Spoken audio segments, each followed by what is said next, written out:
ये मैट्रिक का प्रश्न जो फर्स्ट शिफ्ट का 2026 में पूछा गया। आइए हम इसका ऑब्जेक्टिव का सॉल्यूशन करते हैं। देखिए इस सेट का नाम जे है। सबसे पहले अगर सॉल्यूशन की बात करते हैं तो पहला प्रश्न पे चलता है। आप लोगों ने भी देखा होगा, पहला प्रश्न त्रिकोणमिति से sin थीटा बराबर 45/53 बताया गया। इसका वैल्यू 53 है। उसमें भी आप भी जानते हैं कि सर sin थीटा का वैल्यू जो होता है वो p/h होता है, अर्थात h का वैल्यू, इसलिए हमें इसको ऑब्जेक्टिव के हिसाब से बनाएंगे। तो सबसे पहला देखेंगे इसमें कौन सी ऑप्शन के हिसाब से, तो सिर्फ इसमें 53 है जो h है, इसमें भी h होगा, इसीलिए 53 हम इसको ही मारेंगे, बाकी सारा ऑप्शन कट जाएगा, इसलिए आंसर सिर्फ क्या होगा, बी होगा। अगला प्रश्न पे चलते हैं। अगला क्वेश्चन जो है sin 29/61 है। आप ये जानते होंगे, इसको अगर पूरा कौन सा बनाना है पहले से जानते होंगे तो इसको चेंज करिएगा तो दोनों कट जाता है, इसीलिए वैल्यू कितना आता तो 1 आता। तीसरे प्रश्न पे चलते हैं। तीसरा प्रश्न में पूछा गया कि निम्नलिखित विकल्प में से इकाई के बराबर नहीं होता। आप भी जानते हैं cosec square theta minus cot square theta equal to 1 होता है, sec square theta minus tan square theta equal to 1 होता है, cos square theta plus sin square theta equal to क्या होता है 1 होता। आपको पहले से पता है कि cosec square theta minus sin square theta जो होता है उसका वैल्यू नहीं है, इसीलिए अल्टरनेट है। सिर्फ 3 वो समान है उसमें, इसी का आंसर हो जाएगा सी। अगला क्वेश्चन जो है आपका 4 नंबर दिया गया। यदि किसी ब्रिज की छाया की लंबाई उसकी ऊंचाई के बराबर होता है, सूर्य का उन्नयन कोण होगा। आप भी जानते हैं कि एक त्रिभुज है। उस त्रिभुज में अगर देखते हैं तो अगर यहाँ पे अगर x मानते हैं तो वो भी x हो जाएगा। अगर दोनों x होता है तो दोनों x होता है, थीटा के सामने वाले को लंब कहते हैं, नीचे वाले को आधार, तो ये tan थीटा में होता है, इसलिए x कटेगा तो 1, tan थीटा में एक वैल्यू किसका होता है तो 45 डिग्री का होता है। अगला 5वां प्रश्न पर अगर बात करते हैं तो cos थीटा का मान sin थीटा के रूप में देता है। आप भी जानते हैं कि अगर फार्मूला हम लोगों ने पढ़ा cos square theta plus sin square theta equal to 1 पढ़ा। अगर हम cos स्क्वायर थीटा रखते हैं तो इधर 1 माइनस sin स्क्वायर थीटा हो जाएगा, और cos थीटा की अगर वैल्यू करते हैं तो 1 minus under root sin square theta हो जाएगा, इसलिए इसका आंसर ए होगा। 6ठा नंबर प्रश्न पे देखते हैं। यदि सेक थीटा बराबर कोसेक थीटा हो तो थीटा का मान पूछ रहा। सेक थीटा को अगर लाते हैं वो तो इधर अगर सेक थीटा इसको इधर लेके जाइएगा तो ये हो जाएगा आपका कोसेक थीटा बराबर में 1। सेक थीटा को उल्टा करिएगा तो आपको लिखाएगा सर कोसेक को उल्टा करेगा तो ऊपर साइन में जाएगा, और नीचे इसको उल्टा करिएगा तो ये आपका आएगा कोस थीटा में, इसलिए इसका वैल्यू 1। अर्थात आप भी जानते हैं tan थीटा बराबर क्या होगा 1। sin square theta, sin square 30 degree पूछा, cos स्क्वायर 60 पूछा और cos 45 पूछा। आप भी जानते हैं कि sin 30 का वैल्यू 1/2 होता है, इसका स्क्वायर करेंगे तो 1/4 हो जाएगा। इसका भी वैल्यू करेंगे सर तो 1/2, इसका मतलब 1/4 होगा। इधर वैल्यू अगर cot 45 का वैल्यू बोलते हैं तो 1 का स्क्वायर 1 होता है, यहाँ पे 4 हो जाएगा। आपने अगर 4 निकाला होगा तो यहाँ पर से ध्यान दीजिएगा, ये 1 + 1 हो गया, माइनस में 4 हो गया, घटाइएगा तो -2/4 होगा, इसको काट दीजिएगा तो आपका -1/2 हो जाएगा, इसलिए आंसर इसका क्या होगा बी होगा। अगला क्वेश्चन जो दिया गया है √3 tan थीटा बराबर 1 दिया गया। tan थीटा का आप रहने देते हैं, इधर अगर 1/, लिखते हैं तो इधर रूट में आएगा तो क्या होगा 3 होगा, और 1/√3 आप जानते हैं कि tan थीटा में 30 डिग्री का वैल्यू होता है। अगला क्वेश्चन पूछा है कि 5वें नंबर में यदि cot प्लस cot a बराबर 2 दिया गया तो tan स्क्वायर का इतना का वैल्यू पूछ रहा है। ये जीवन भर याद रखना कि अगर ये 2 होता तो इसका भी वैल्यू 2 होता, लेकिन हम लोग सीखते हैं अगर हम cot a का वैल्यू करते हैं, अगर 1/cot a है सर, इसके बराबर में आपको 2 दिया गया, तो इसके लिए आपको सोल्यूशन करना क्या होगा। इसके लिए सबसे पहले आपको लाने के लिए आपको करना होगा, इसको सबसे पहले स्क्वायर करना होगा, इधर का स्क्वायर करेंगे, इधर का स्क्वायर करेंगे। अब आपका जो फॉर्मूला हो जाएगा cot स्क्वायर हो जाएगा, 1/में कितना हो जाएगा सर तो cot a। आप जानते हैं कि 2 इंटू करेंगे तो कितना लिखाएंगे cot a लिखेंगे, इंटू में 1/cot a लिखेंगे, इसको काट दीजिएगा तो वैल्यू 2 हो जाता है। इधर कितना सर 4, ये घटाएंगे इधर आगे तो -2 होता, और -2 होने के बाद आपको भी पता है sir cot square a plus में 1/cot स्क्वायर a का वैल्यू कितना आ रहा है सर तो 2 आ रहा है। इसको अगर चेंज करते हैं तो आपको भी पता है, इसको चेंज करने के लिए हमें क्या करना होगा, cot स्क्वायर को अगर करते हैं तो यहाँ पे आपका हो जाएगा सर tan स्क्वायर a हो जाएगा, इसको चेंज करेंगे तो इसको लिखेंगे तो 1/, क्या हो जाएगा सर तो tan स्क्वायर a हो जाएगा, और बाकी इधर वैल्यू पहले से 2 है, इसीलिए इसका आंसर 2 होगा। चलिए अगला प्रश्न पे चलते हैं। साइन पे पावर 4 प्लस में माइनस कोस पे पावर 4 दिया, इसके लिए आपको पहले से पता है सर, देखिए यहाँ पे बना रहा।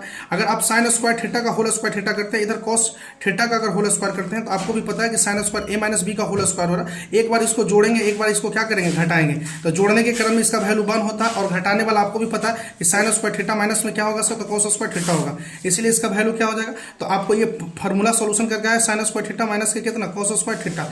अब आपको क्या करना होगा, इस ऑप्शन में से चेक करना होगा, ये तो हो नहीं सकता, ये भी नहीं होगा, ये भी नहीं होगा, इस पर चेक करके देखते हैं। अगर इसको चेक करते हैं तो आपको भी पता है साइन स्क्वायर थीटा माइनस में cos स्क्वायर थीटा, इसको अगर चेंज करते हैं तो आप लिख सकते हैं 1 माइनस के क्या होता है साइन स्क्वायर थीटा होता है।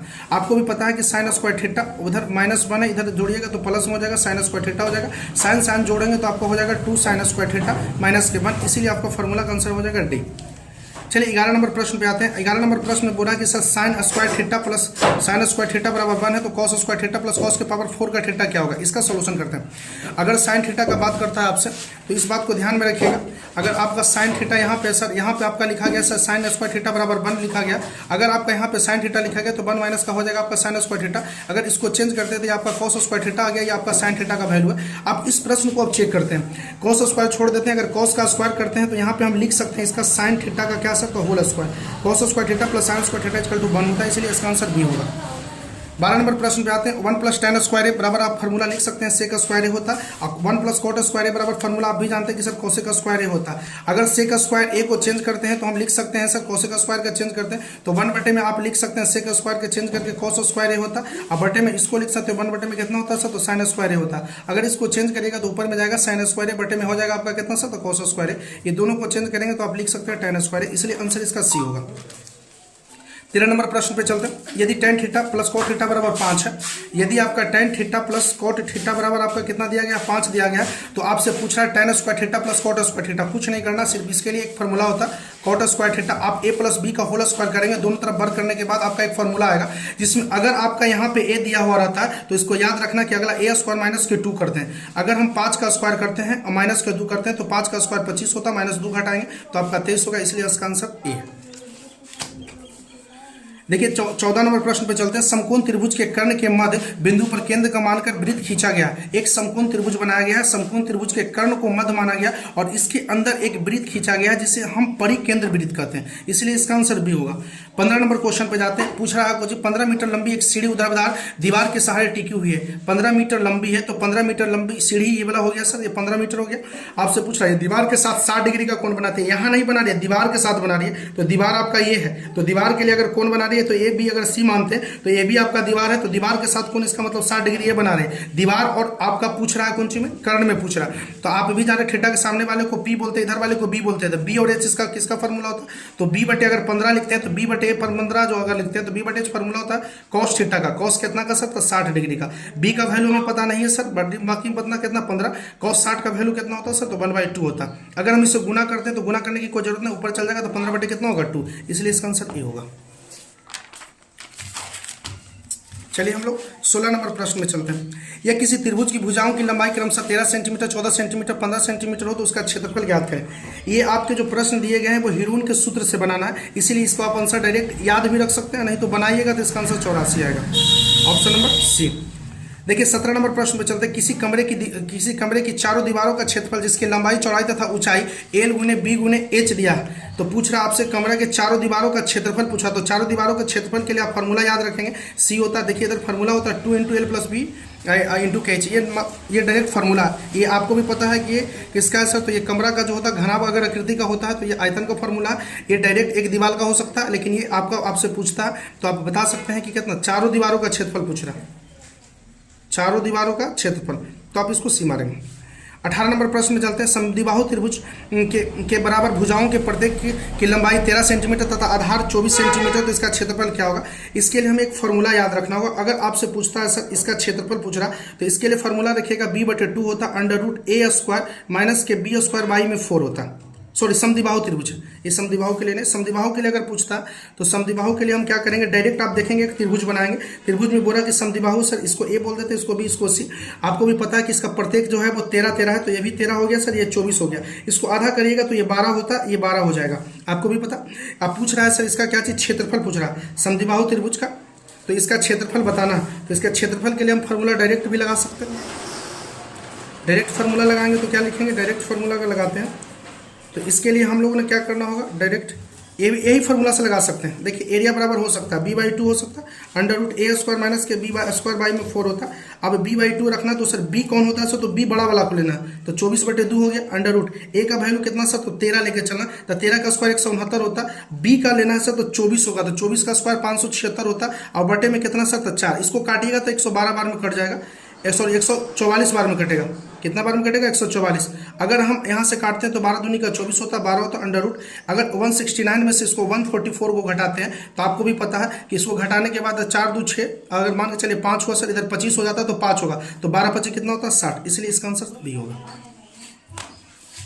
19 नंबर प्रश्न पे चलते हैं। यदि समद्विबाहु त्रिभुज का क्षेत्रफल इतना दिया गया तो इसको परिमिति पूछ रहा है। परिमिति के लिए फॉर्मूला जानते हैं 4a होता है, लेकिन क्षेत्रफल के लिए फॉर्मूला जानते हैं √3/4 a स्क्वायर बराबर में आपका दिया गया 36 √3 दिया, √3 से √3 कैंसिल हो गया। अगर हम इसको इधर लेके चलते हैं तो a स्क्वायर हो गया सर, a स्क्वायर हो गया 36 गुने क्या हो गया सर 4। अगर a का वैल्यू निकालते हैं सर तो रूट में आ जाएगा 36 गुने कितना हो जाएगा सर 4। 36 का अगर वर्गमूल निकालते हैं तो 6 होगा, इसका वर्गमूल कितना होगा 2। अगर 2 होता तो 6 दूनी का 12, a का वैल्यू 12 है सर, पूछा कितना था 12 गुने अगर 4 करते हैं तो 4 गुने 12 कितना हो जाता है सर, तो 12 चौका 48, इसलिए इसका 48 सेंटीमीटर होगा।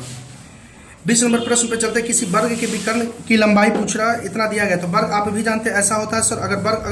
अगर वर्ग ऐसा होता है तो इसको वर्ग की विकर्ण की लंबाई कितना सर, तो 10√2 है। इसका क्षेत्रफल पूछ रहा है आपसे, तो इसका क्षेत्रफल के लिए हमें क्या करना होगा, सबसे पहले वर्ग का विकर्ण जानते हैं कि √2 गुना a होता है सर, तो ये 10√2 दिया गया, ये कट जाएगा अर्थात a का मान 10 है। क्षेत्रफल का मतलब एरिया का स्क्वायर होता है, तो 10 का स्क्वायर 100 हो जाएगा, इसलिए 100 सेंटीमीटर स्क्वायर हो गया। 21 नंबर प्रश्न पे आते हैं। 21 नंबर प्रश्न पे आते हैं, रोकिएगा। 21 नंबर प्रश्न देखिए, 21 नंबर प्रश्न में आते हैं। बिंदु दिया गया, इसके बीच की दूरी पूछ रहा था। बीच की दूरी के लिए कुछ करना नहीं होता, आपके लिए फॉर्मूला पढ़ा होगा कि अंडर रूट में क्या होता है सर, तो x2 - x1 का whole square plus y2 - y1 का होल स्क्वायर। इतना करने का समय नहीं, डायरेक्ट आपको क्या करना है सर, इसमें से 9 को घटाइए, तो 15 में से अगर 9 को घटाते हैं स्क्वायर क्या लिखेंगे डायरेक्ट सर। 11 में से कितना घटाएंगे, 3 घटाएंगे, इसका स्क्वायर लिखेंगे, अंडर रूट में डालिए इसको। 15 में से जाएगा तो 9 6 15 होता, तो 6 का स्क्वायर हो जाएगा, 6 का स्क्वायर होता है अंडर रूट में, इधर हो जाएगा सर। 11 में से अगर 3 जाता तो 7 3 10 8, 7 3 8 3 11 होता है ना, 8 हो जाएगा, तो 8 का स्क्वायर हो गया। अगर आप इसको स्क्वायर करते हैं तो सर 6 का स्क्वायर 36 होता है, 8 का स्क्वायर 64 होता है। दोनों को जोड़िएगा तो अंडर रूट में 100 होगा इसका, इसलिए इसका वैल्यू कितना होगा 10, इसलिए इसका आंसर क्या है 10 इकाई। चलिए इस पर चलते हैं। 22 नंबर प्रश्न को समझते हैं। 22 नंबर प्रश्न पूछ रहा है कि शीर्ष 0 इतना इतना इतना दिया गया वाले त्रिभुज की परिमिति क्या होगा, परिमिति पूछ रहा है। तो परिमिति के लिए आप किसी त्रिभुज को निकाल सकते हैं क्या सर, तो पैरामीटर आप भी जानते हैं कि तीनों भुजा को आपस में जोड़ देंगे तो परिमिति हो जाता है। अब देखिए इसमें 7 दिया, हम सबसे पहले कोऑर्डिनेट के तौर पे इसे 0 0 मानते हैं, तो 0 0 मानने के क्रम में अगर यहाँ पे a देते हैं सर, यहाँ पे b, यहाँ पे c, तो इसका वैल्यू ये 7 यूनिट खुद दे रहा है। अगर ये वैल्यू दे रहा है सर तो ये 24 यूनिट खुद दे रहा है वैल्यू, इसीलिए इस पॉइंट को हम कह सकते हैं 24 0 लिख सकते हैं। 24 0 लिख सकते हैं, क्यों, क्योंकि x पर 24 y पर 0। इधर अगर लिखना होगा तो हम क्या इतना लिखेंगे सर, तो इधर लिखेंगे 0 और 7 लिखेंगे, क्यों, क्योंकि x पर 0 होगा, y पर कितना होगा 7। तो इधर 7 यूनिट दिया, इधर 24 दिया, तो आप भी जानते हैं ट्रिपलेट के हिसाब से 25 होता है। अब तीनों को जोड़ देते हैं, तो 25 अगर 24 जोड़ते हैं और 7 जोड़ते हैं तो आप देखते होंगे 25 प्लस में अगर 24 प्लस 7 जोड़िएगा तो टोटल वैल्यू कितना आता है 56, इसलिए इसका आंसर क्या होगा डी। मूल बिंदु से पूछ रहा है, कितना से पूछ रहा है, मूल बिंदु से। अगर मूल बिंदु के हिसाब से पूछता तो आप जानते हैं कि ओरिजिन पॉइंट जो होता है वो 0 0 होता है, और यहाँ पूछा 11 और कितना पूछा सर, तो 60 पूछा। इसके लिए कुछ करना नहीं है, डायरेक्ट आपको इतना दिन लगाने की जरूरत नहीं। मूल बिंदु से पूछता तो डायरेक्ट फॉर्मूला होता है x स्क्वायर प्लस में y स्क्वायर। 11 का स्क्वायर करेंगे तो आप भी जानते हैं 121 होता है, 60 का स्क्वायर करेंगे सर तो 3600 होता है। अगर दोनों को जोड़ते हैं सर तो कितना होता है सर, तो यहाँ पे 1 हो जाता है, यहाँ पे 2 हो जाएगा, यहाँ पे 6 1 7 होगा, यहाँ पे 3 होगा। 37 21 है, 37 21 किसका वर्गमूल होता है सर, तो 61 का होता है। चलिए 24 नंबर प्रश्न पे आते हैं। ये संरेखा, ये 5 नंबर के प्रश्न पूछे जाते हैं, लेकिन हम इसे एकदम आसानी भाषा में समझेंगे। देखिए नॉर्मल भाषा में हम समझ सकते हैं इसको, नॉर्मल भाषा में कैसे बनाएंगे इसको समझते हैं। अगर आपका पॉइंट दिया गया सर 1 और कितना दिया गया 2 दिया गया, दूसरा पॉइंट 0 और 0 दिया गया, तीसरा पॉइंट जो आपका दिया गया a और b दिया गया। एक रैखिक का मतलब, कोलिनियर का मतलब होता है कि त्रिभुज का क्षेत्रफल जो होना चाहिए वो 0 होना चाहिए। लेकिन देखिए इसको 5 नंबर का प्रश्न में 1 नंबर में डाला गया, लेकिन हम इसे नॉर्मल मेथड से बनाना सीखेंगे। नॉर्मल मेथड के लिए हमें करना क्या होगा जो समझते हैं। सबसे पहले क्या करेंगे, किसी इसमें से एक को 0 करेंगे, लेकिन पहले से एक 0 है, लेकिन फिर भी हम शुरुआत वाले को कोशिश करेंगे कि 0 कर देते हैं। इसको 0 करने के लिए -1 को घटाएंगे, इसको 0 करने के लिए -2 को घटाएंगे, तो ये कोऑर्डिनेट 0 0 हो जाएगा। लेकिन इसमें भी सेम वही घटाना, -1 घटाना -2 घटाना। अब ये कोऑर्डिनेट आपका -1 हो गया सर, -2 हो गया। अगला में भी सेम वही घटाना है सर, तो यहाँ पे लिख देते हैं a माइनस का 1 हो जाएगा सर, और b में भी घटाएंगे सर तो माइनस का 1 हो जाएगा। इसीलिए अगर हम इसे बनाने की बात करते हैं तो तीनों कोऑर्डिनेट आ गया। अब याद रखिएगा 0 से हमें कोई मतलब नहीं है, तो -1 सर -2 से मतलब है। इधर आपका -1 है सर, इधर आपका -b माइनस कितना है 1 है। इसके लिए आपको करना क्या होगा जो समझते हैं। शुरुआत वाले को बाद वाले से और बाद वाले को शुरू वाले से करना होगा। इसके लिए करने के बाद अंतर से और उसके बाद 2 से भागा दे देना। आपको करना क्या है सर, तो -1 को b माइनस का 1 हो जाता है सर, b माइनस का क्या हो जाता है 1 हो जाता है, माइनस का माइनस रहने देंगे। यहाँ पे लिखेंगे सर -2, a माइनस का क्या हो गया 1 हो गया, और बट्टे में कितना लिखेंगे सर 2।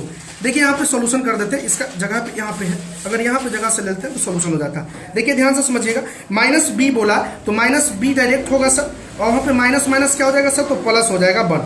कितना हो जाएगा +1। इधर माइनस को रहने देते हैं सर, अंदर वाला काम करते हैं, तो माइनस का 2a हो जाएगा और माइनस माइनस कितना हो जाएगा सर, तो प्लस का 1 हो जाएगा, बाई में 2 होगा। बराबर में आप भी जानते हैं कि एरिया बराबर 0 तो पहले से दिया गया, तो 0 बराबर में -b लिखा हुआ है सर। अब पहले से +1 है, माइनस माइनस प्लस 2a हो गया और माइनस का कितना हो गया सर, तो 1, माइनस माइनस से कैंसिल हो गया, बटे में 2 हो गया। अगर इधर भेजते हैं सर तो ये बराबर 0 हो जाएगा, -b प्लस में 2a हो गया, अर्थात इसको इधर भेजते हैं तो बराबर में 2a। आपने देख लिया होगा कि इसमें कोई ऑप्शन ऐसा होगा जो है आपका क्या 2a बराबर में b, इसलिए इसका आंसर क्या होगा, c होगा। चलिए अगला क्वेश्चन चलते हैं सर 25 नंबर। 25 नंबर में बोला सर कि त्रिभुज का क्षेत्रफल ज्ञात करना। कुछ नहीं करना है इसमें, सबसे पहले शुरुआत में हम 1 को 0 करेंगे, तो इसको 0 करने के लिए -3 घटाना होगा, ये 0 पहले से है, तो ये कोऑर्डिनेट आपका 0 0 हो गया। अगला में भी सिर्फ सेम वही घटाना है, तो इसको घटाएंगे तो माइनस का तो कितना था 4 हो जाएगा सर, ये 0 हो जाएगा। इसमें से अगर -3 0 घटाते हैं सर, तो ये वैल्यू कितना हो जाएगा सर, 5 और कितना हो जाएगा 4 हो जाएगा। अब आपका कोऑर्डिनेट 0 वाले से कोई मतलब नहीं है, 4 वाले से मतलब है, 0 वाले से ये 5 है सर, आपका 4 है। गुना करिएगा, अगर पहले वाले को बाद वाले से करना, पहले वाले को बाद से, तो 4 चौका आपका कितना होता है सर, 16 होता। इसको गुना करके घटाना, तो 0 गुने 5 करेंगे तो 0 बटे में कितना सर, तो 2, 16 बटे कितना हो गया 2, काटेंगे तो कितना सर 8, इसीलिए इसका आंसर क्या होगा 8 सेंटीमीटर स्क्वायर। 26 नंबर पे आते हैं। अगर अर्धवृत्त का परिमिति पूछता है तो आप भी जानते हैं कि अर्धवृत्त का परिमिति जो होता है, पूरा वृत्त का परिमिति 2πr होता है, 2 से भागा देंगे तो हो जाता है सर पायर, लेकिन ये वाला मान को आपको जोड़ना होता है, जी आपका ये यहाँ से यहाँ पॉइंट आर होता है, यहाँ से यहाँ आया, इसीलिए इसको हम 2r बोलते हैं, तो आप लिख सकते हैं 2r, इसीलिए फॉर्मूला इसका आंसर क्या होगा, सी होगा। 27 नंबर प्रश्न पे चलते हैं। 28 सेंटीमीटर व्यास वाले एक वृत्त की परिधि पूछ रहा है, तो वृत्त की परिधि आप जानते हैं 2πr होता है, अर्थात पाई गुने 2r भी लिख सकते हैं। तो 2r का वैल्यू पहले से 28 दिया गया है, जिसे व्यास करते हैं, तो पाई का मान 22/7 होता है, इसका मान 28 है, 7 चौका 28 गुना करिए 4 दूनी के 8, बाकी किसी में 8 है ही नहीं, इसलिए डायरेक्ट हम क्या मारेंगे 88। परिधि पूछा था तो 4 दूनी के 8, 4 दूनी के 8 88, इसलिए इसका आंसर क्या होगा सी। 28 नंबर प्रश्न पे आते हैं, चलिए।